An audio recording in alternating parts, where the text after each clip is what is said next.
તમને ખાસ અનુભવ હશે. તમે ચોટલો વાળો ને તો એની પ્રક્રિયા શું છે? વાળના તમે કેટલા ભાગ કરો? 3. કાઠિયાવાડી 3. તમારે પોણી, અમારા મોંમાં આયા પોણી પાઓ એટલે હું 7 દીમાં તો મારું આવી જશે, તમારું મારી અંદર ને મારું થોડુંક તમારી અંદર આવી જશે. એક બાજુ અમારે એમ મહેસાણા બાજુ કથા હતી, સમજ્યા? એટલે મારો આમ સ્વભાવ, આપણે આમ નીકળતા હોય ને શ્રોતા પછી આમ દેખાય એટલે મેં પૂછ્યું કે જયમાં, એટલે અમારા કાઠિયાવાડમાં બધે ય વચ્ચે આવે, લાઈગુ જયમું ય વચ્ચે અમે લઈ આવી.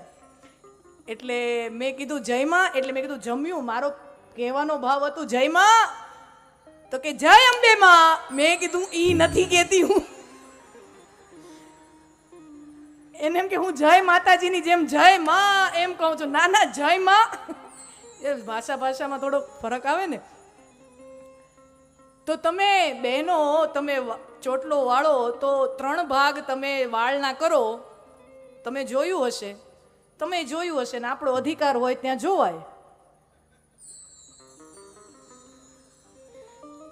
આપણો અધિકાર હોય ત્યાં જોવાય. તો તમે જોયું હશે તો 3 ભાગને તમે એવી રીતે ગૂંથો, પછી ચોટલો સરસ મજાનો તૈયાર થાય. તો એ ચોટલો તમે દેખો તો એમાં જોડાયેલા કેટલા ભાગ દેખાય? 2 ભાગ. કેટલા કર્યા હતા? 3. દેખાય કેટલા? ત્રીજો ક્યાં? तीर्थराज प्रयाग में गंगा जी और यमुना जी का मिलन दृश्य रूप में दिखता है.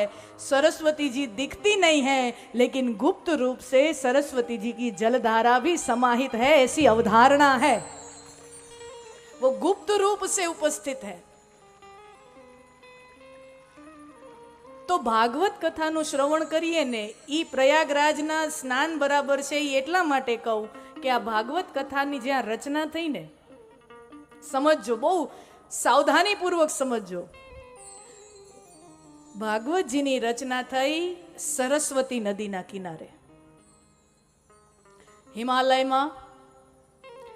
હિમાલયના ડુંગરામાં વ્યાસજીની ગુફા છે. મેં કીધું ને બદ્રીનાથ ધામ, તમે દર્શન કરવા જ્યારે બદ્રીનાથ ધામમાં જાઓ તો તમને કોઈ ત્યાંના લોકલ કોઈ હોય જાણકાર ગાઈડ કે તમને કે यहाँ से बच्चा इधर जाओगे ना तो व्यास जी की गुफा है. बोलते हैं एक पर्वत के अंदर जो गुफा है वहां पर व्यास जी बैठे थे, दूसरे पर्वत में गणेश जी बैठे थे और व्यास जी बोलते जाते हैं और गणेश जी महाभारत लिखते जाते हैं. આવી ત્યાં તમે જાઓ તો ઘણી કથાઓ તમને ત્યાં મળે. તો એ સરસ્વતી નદીના કિનારે હિમાલયના ખોળામાં ભાગવત કથા લખાણી છે. ભાગવત કથા સૌથી પહેલા કહેવાઈ ક્યાં? તો કે ગંગાજીના કિનારે. સુકતાલ પ્રદેશમાં ગંગાજીના કિનારે સુખદેવજી મહારાજ પરીક્ષિત રાજાને ભાગવત કથા સંભળાવી રહ્યા છે. તો સૌથી પહેલા કથા ગવાઈ ક્યાં? ગંગાજીના કિનારે. સમજો, લખાઈ ક્યાં? સરસ્વતીના કિનારે. ગવાઈ ક્યાં? ગંગાજીના કિનારે. અને કથામાં છે શું? કથામાં શું છે? તો કે ભગવાનની લીલાઓ છે, ભગવાનની બાળ લીલાઓ છે. અને એ બાળ લીલાઓ ક્યાં થઈ? યમુનાજીના કિનારે. वो भगवाननी जे बाळ लीलाओ छे ई क्या थई?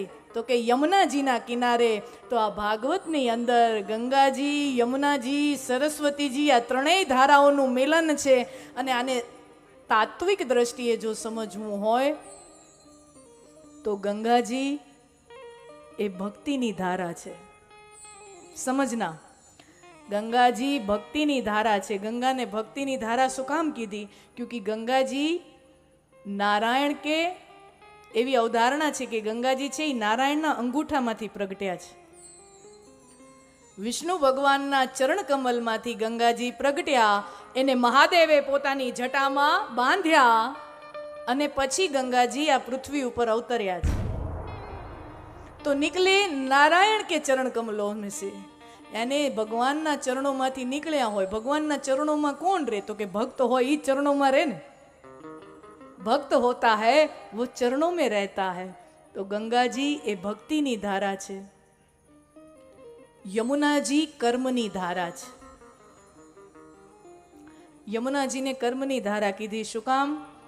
યમુના સૂર્યપુત્રી है, सूर्य नारायण ना दीकरी છે यमुनाजी. और सूर्यदेव कर्मनिष्ठ है, कर्मवान है. एक सेकेंड न उगવામાં મોડું કરે, ન એક સેકન્ડ અસ્ત થવામાં મોડું કરે, એવા કર્મનિષ્ઠ છે. તો સૂર્યનારાયણ કર્મનિષ્ઠ છે, તો એમના પુત્રી યમુનાજી પણ કર્મનિષ્ઠ છે.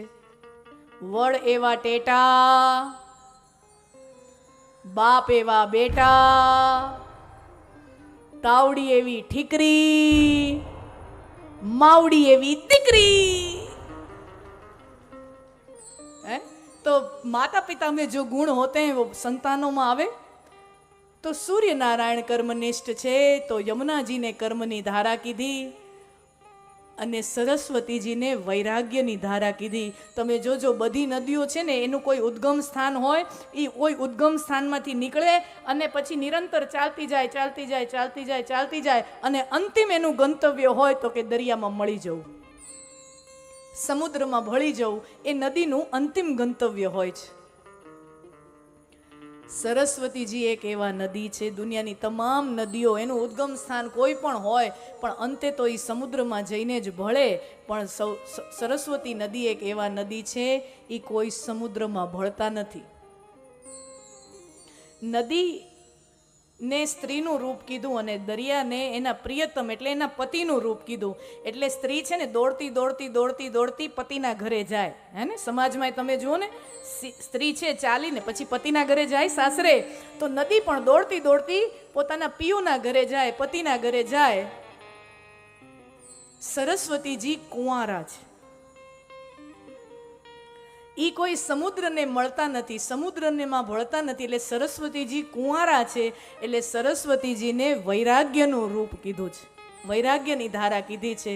અને આ વાત ભાગવતની અંદર શરૂઆત કરતા પહેલા મારે તમને સૌને કહેવી છે, આ ભાગવત કથાની અંદર 12 સ્કંધ છે, 335 અધ્યાય છે, 6.5 લાખ જેટલા શબ્દો છે અને 18,000 શ્લોક છે આ પોથી. હવે આ પોથીનું કદ જેને માથા ઉપર લીધી હશે ને થોડીક વારમાં ખબર પડે, 15 મિનિટમાં તો હાથ રહી જાય. આ મૂળ પોથી જેને લીધી હશે, હા 10 મિનિટમાં તો હાથ રહી જાય. શું કામ? 18,000 શ્લોકો છે. હું તમને સરખામણી આપું. કુરુક્ષેત્રના મેદાનમાં ભગવાન પહેલા જ દિવસે અર્જુનને યુદ્ધ કરવા માટે પ્રેરિત કરે છે. અર્જુન તો ગાંડીવ ઢાળી દે છે ને કહે છે, સિદંતી મમ ગાત્રાણી મુખમ ચ પરિશુષ્યતિ વૈપથુશ્ચ શરીરે મે રોમ હર્ષ્ય જાયતે. પહેલા જ દિવસે અર્જુન ગાંડીવ ઢાળી દે છે અને કહે છે કે મારાથી લડાય એમ નથી, કારણ કે મારા દાદા સામે છે, મારા ભાઈઓ સામે છે, મારા સ્વજનો, મારા મિત્રો, મારો પરિવાર સામે છે, મારાથી લડી શકાય એમ નથી. સિદંતી મમ ગાત્રાણી, મારું શરીર છે ને ઢીલું પડી ગયું છે. મુખમ ચ પરિશુષ્યતિ, અને સ્ટ્રેસ એટલું છે, ટેન્શન એટલું છે કે મારું મોઢું સુકાઈ ગયું છે. વૈપથુસ્ય શરીરે મે રોમ હર્ષ્ય જાયતે, મારા શરીરમાં કંપારી છૂટી ગઈ છે, મારા રૂવાડાઓ ઊભા થઈ ગયા છે. ભ્રમતી વચ્ચે ને મારું મન છે ને ભમરડાની જેમ ફર્યા કરે છે. આ અર્જુન શ્રી કૃષ્ણ को अपनी आप बीती कहते हैं.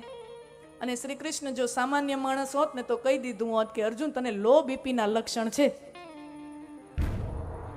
છાવણીમાં વયો જા.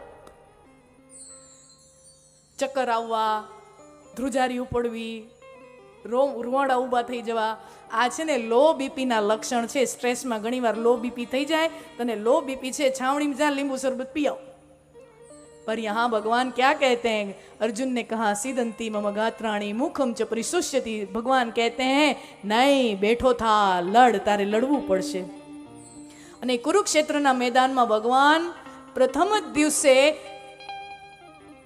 ગીતા જ્ઞાન અર્જુનને આપે છે અને એક નિરાશ થયેલા, હતાશ થયેલા, બેસી ગયેલા યોદ્ધાને પાછો ઊભો કરે છે અને યુદ્ધ કરવા માટે પ્રેરે છે. ત્યારે ભગવાને ગીતાજીના જે શ્લોકો ગાયા, એ શ્લોકોની સંખ્યા કેટલી? 18 અધ્યાય, પણ સંખ્યા કેટલી? તો કે 700 શ્લોકો. સમજના, સંખ્યા કેટલી? 700 શ્લોકો. અને અહીંયા સંખ્યા શું છે? 18,000 શ્લોકો છે. અને ગીતાજીનો પાઠ કરતા હોય ને તોય ઘણાને એમ થાય કે પૂરું જ નથી થતું, પૂરું જ નથી થતું ઘણાય. પણ ગીતાજીમાં માત્ર 700 શ્લોકો છે. ભાગવતજી 18,000 શ્લોકોનો બનેલો આ દિવ્ય ગ્રંથ છે. અને એની અંદર પ્રથમ જ દિવસે મહાત્મ્યની અંદર સ્પષ્ટતા કરી દઉં, આપ જે પણ મનોસ્થિતિ લઈને અહીંયા કથા સાંભળવા આવશો, જો આપણા શાસ્ત્રકારો કહે છે ને, મુંડે મુંડે મતિર્ભિન્ના, everyone has a different eclectic taste. દરેક માણસની રુચિ અલગ હોય, દરેક માણસનો ટેસ્ટ અલગ હોય, દરેક માણસનું મન અલગ હોય, દરેક માણસના વિચારો અલગ હોય, દરેક માણસનું હૃદય અલગ હોય, દરેક માણસની વિચારધારા અલગ હોય. અહીંયા હજારોની સંખ્યામાં આપ ઉપસ્થિત છો. અહીંયા ઘણા એવા હશે કર્મનિષ્ઠ હશે, ભગવાનનું નામ લેવું, માળા કરવી, એ બધું ઉनको સેવા કરો, સેવા, काम करो काम, આ કામ કરો, તેમ કરો. कुछ लोग होंगे जो कर्मनिष्ठ होंगे, कुछ लोग होंगे वो भक्ति भाव वाले होंगे કે આપણાથી બીજું કાંઈ ન થાય, આપણાથી તો ભગવાનનું નામ લેવાય.